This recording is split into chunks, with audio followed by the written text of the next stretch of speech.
Hi everyone, I'm David Scranton and thank you for clicking this video. You know, it's almost the end of 2021 and today we're talking about the year in review and we're also getting some market predictions for next year. Now it's time to bring in our guest, Michael Eastham, founder and president of Fellowship Financial Group, a retirement income store located just outside of Orlando, Florida. Michael's also the Amazon best-selling author of the book, Common Sense Income Strategies. Michael, great to have you back here on the show. Thanks so much for having me, Dave. I always enjoy it. So what do you think were some of the surprises from last year? Maybe the surprises in the financial markets that helped income investors, and maybe some of the surprises that were a headwind for income investors?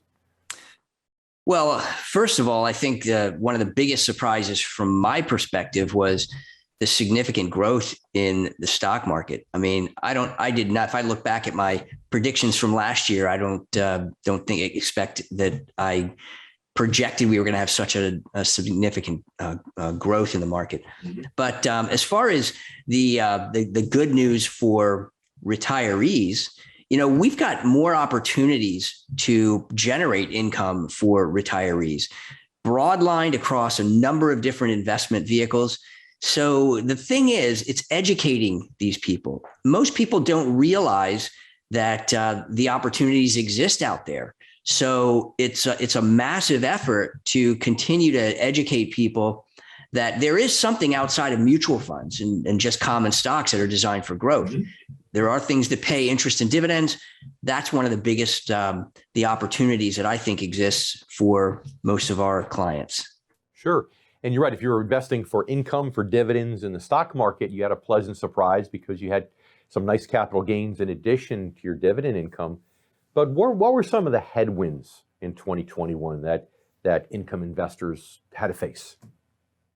Well, I think a lot of them had to make some shifts in their portfolios. A lot of folks continue. They have that internal struggle where the stock market's going up. So why do I want to, move over to an income-oriented investment strategy and possibly give up some of the increase? Well, the fact is that nobody knows. I don't have a crystal ball. You don't have a crystal ball. And so as a result, people, they always love to be Michael, I'm sorry. We're going to have to terminate this interview if you don't have a crystal ball. That's absolutely unacceptable for me here on the Income Generation. Well, you know what I'm talking about. It's just a matter of trying to get people's mindsets off of that. Well, if I'd only stayed in the market, I would have gotten a much bigger return. The fact is, when you're investing for income, as well as I do, Dave, our goal is to preserve principal and generate a predictable, reasonable amount of income so that you can access principal comfortably down the road. The last thing you want to do is start pulling principal when you're 65 or even 70 years old. That can be a slippery slope. Well, what you're saying too is be careful of FOMO, because FOMO, it's not just the younger generation that struggles with FOMO, investors at every stage of life do. So how do you think those challenges are going to change going into 2022? What are some of the challenges that may creep into the financial markets that we didn't really see in 2021 as much? Well, I do think there's some fear about inflation, for one thing. Nobody really knows whether that's going to linger for another 3 months, another 6 months, or a year, the entire year of 2022. The Fed's talking about, paring back on their bond buying. So that could have an impact as well. That could end up being a headwind. They're talking about potentially starting to increase interest rates. Personally, I think that's just a scare tactic because I don't think they can increase rates. But at the same time, that's the headline. And unfortunately, many people are going to respond based on what the headlines are. Those are the things that give you conversations at cocktail parties. Mm. How long do you think inflation is going to last like this? I know you said no, you don't know and you don't have a crystal ball, but you think it's closer to 1 year, 2 years, beyond 2 years before things get back down in that, let's say, 2 to 3% range? Any gut feel you can share with us? Some of it will depend on what happens in the midterm elections, I think. We won't see, even if there is a significant change, then we won't see any real implications until 2023. So that's one thing. But as far as the inflation, I do think it's going to be here during the majority of 2022. And unfortunately, the reality is that, you get inflation, then you see increases in prices, but they don't come back down even when inflation slows down. It just means it increases at a lower rate. And so the higher costs or the higher prices that we're seeing today and into 2022, I think they're here and they're not going anywhere. Even salaries are increasing substantially. Well, guess what? When was the last time you heard about somebody that got we gave you a raise? Well, now since inflation isn't so high, well, we're going to pull that raise back. You can't put that toothpaste back in the tube. And so that's a very difficult thing to do. So we're stuck with higher prices for the foreseeable future. The one caveat there would be, again, change in administration, but that's not till 2024, where we might see some reductions in energy costs because we start to become more energy independent like we were under the previous administration. Yeah, I love it. This argument about is inflation permanent or transitory? Well, inflation is always permanent and it's also always transitory, right? It's permanent because, like you said, prices go up, they don't go back down. So in that way, it's permanent.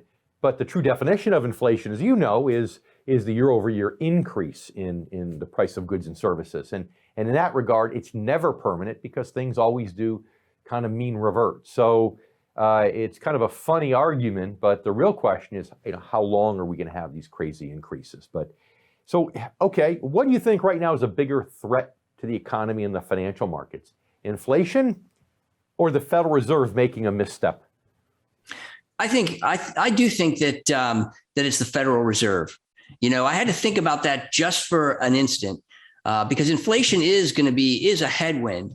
But I do think that the threat of the Federal Reserve making some jittery reactions and trying to calm the markets, I think that'll be a problem because people realize that with approaching $30 trillion in debt and more that the administration is trying to get through, then you can't have high interest rates. So the Fed starts tinkering with interest rates.